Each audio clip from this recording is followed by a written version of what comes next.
Shalom Bracha, que le bon Dieu protège, vous donne la santé, la joie, la prospérité, si Dieu veut. J'ai rencontré quelqu'un à New York, et l'un des plus grands milliardaires du monde. Et ce quelqu'un-là, je l'ai rencontré dans un mariage. Bien sûr, tout le monde venait vers lui, vous savez, là où il y a l'argent, il y a l'honneur, il y a la gloire.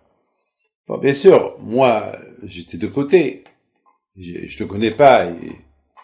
Et soudainement, je vois qu'il me regardait. Il vient vers moi. Il me salue.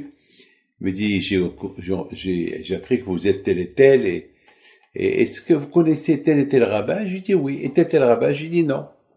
Et est-ce que vous connaissez tel et tel? Je lui dis, alors, qu'est-ce que je fais? On discute. Et puis il me dit, pareil que vous avez écrit des beaux livres. Je lui dis, oui, et j'ai écrit des beaux livres. Et si vous voulez, je vous envoie. Il m'a dit, ben, je serais très content, parce que j'aime lire. J'ai dit, d'accord, c'est des livres de Torah, je vais vous envoyer. Il me dit, et où vous avez étudié? Je lui dis, où j'ai étudié.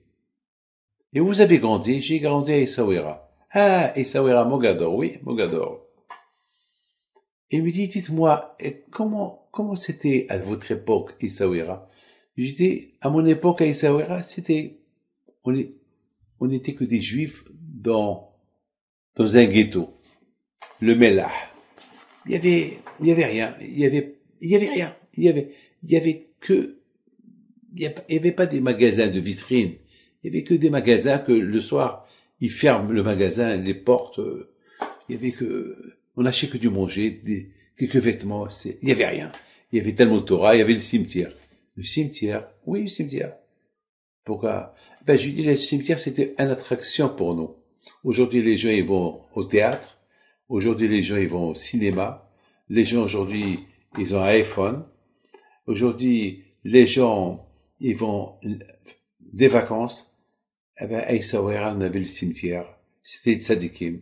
Notre attraction, c'était la prière. Ça, ce qu'on avait. On était des gens heureux. Très heureux. On n'avait pas beaucoup à manger, mais on était bien ce que nos parents nous disaient, nous donnaient. C'était bien. Je dis, regardez aujourd'hui, avec la technologie, tout a avancé, mais on dirait que toute la technologie, elle avance, il y a 1000 choses qu'on peut faire à la fois, mais on n'arrive à rien faire. On est perdu. Tellement qu'il y a de technologie que on n'a pas le temps. Regardez les gens qu'avant, ils avaient le temps de prier. Aujourd'hui, ils n'ont même pas le temps de prier. Les gens qui avaient le temps pour aller étudier, maintenant, ils n'ont même pas le temps pour étudier. Les gens qui s'occupaient que de la famille, aujourd'hui, même pas ils se disent bonjour à la maison. La technologie, elle a cassé tout le monde. Au lieu de réunir tout le monde, elle a éloigné tout le monde les uns les uns les uns vis-à-vis des autres. Il me regarde. Il m'a dit, vous avez raison. Il a dit, moi, il parle de lui. J'ai aujourd'hui 85 ans. Je suis sportif. Je cours chaque matin. Et chaque matin, je fais la natation. Je nage. J'ai une plage privée à Deal. Je vais chaque matin. Et je vais loin. Je nage très très bien. J'ai tout. J'ai mes avions. J'ai tout. Et malheureusement, je n'ai pas le temps pour ma famille. Alors que ma famille, c'est le plus important. Et j'ai pas le temps pour ma famille. Et pourtant, avant, j'avais rien du tout. J'étais un homme pauvre. J'allais dans les magasins qui fabriquaient du tissu et je ramassais le tissu perdu que les fabricants aient jeté. Et je faisais des cravates. Et je vendais les cravates. Et j'ai commencé à faire de l'argent. Et j'ai commencé avec zéro depuis l'âge de 7 ans. J'ai commencé à travailler. Et j'ai amené à ma mère l'argent. Et ma mère, elle va fabriquer avec ses mains. Après, on a fait des machines. Et aujourd'hui, je suis arrivé à être ce que je suis. Il m'a dit, vous savez, Ikea à l'époque, il fabriquait que des petites boîtes. Et des petites boîtes, il a réussi à faire Ikea. Et je lui dis, mon fils, mon cher ami, de rien on fait quelque chose. Mais malheureusement, de quelque chose, on devient rien du tout. Une fois qu'on est devenu de rien, on devient quelqu'un. Une fois qu'on devient quelqu'un, on devient rien.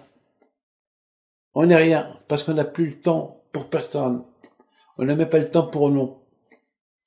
Je dis combien chacun de nous, il doit avoir cette ambition et doit faire bien attention lorsqu'il devient quelqu'un, qui reste quelqu'un, qui change pas de route. Je dis, bon, moi, j'ai le temps pour ma femme, pour mes enfants. Au moins le Shabbat.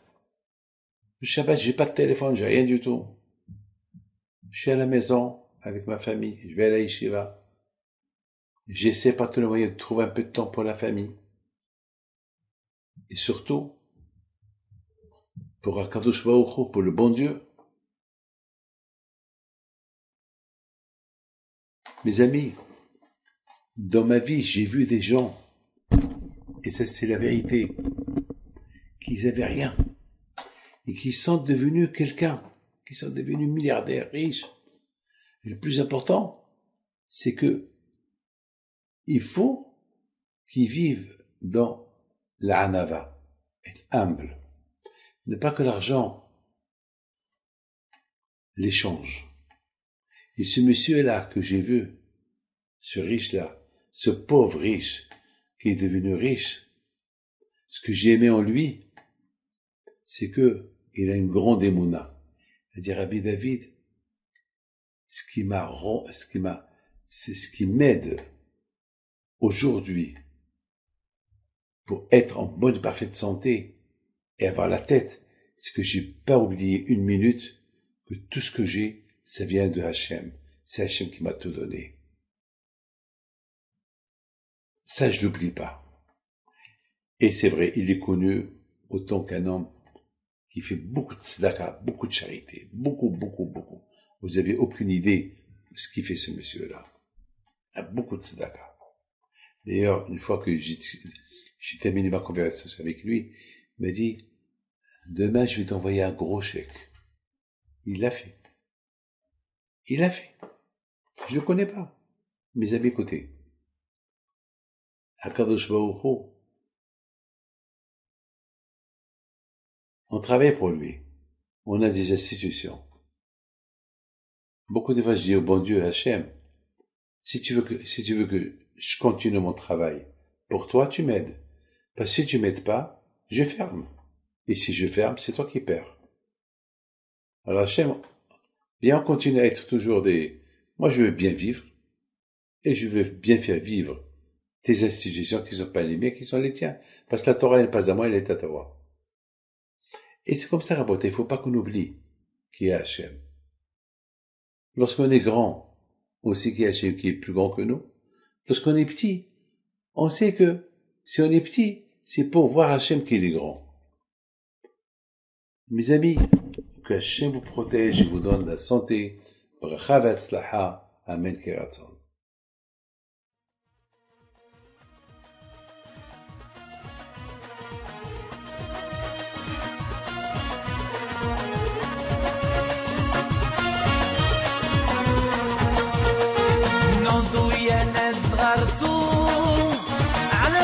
حيم بنتم وقف لنا زي خوتم يا وز خوتم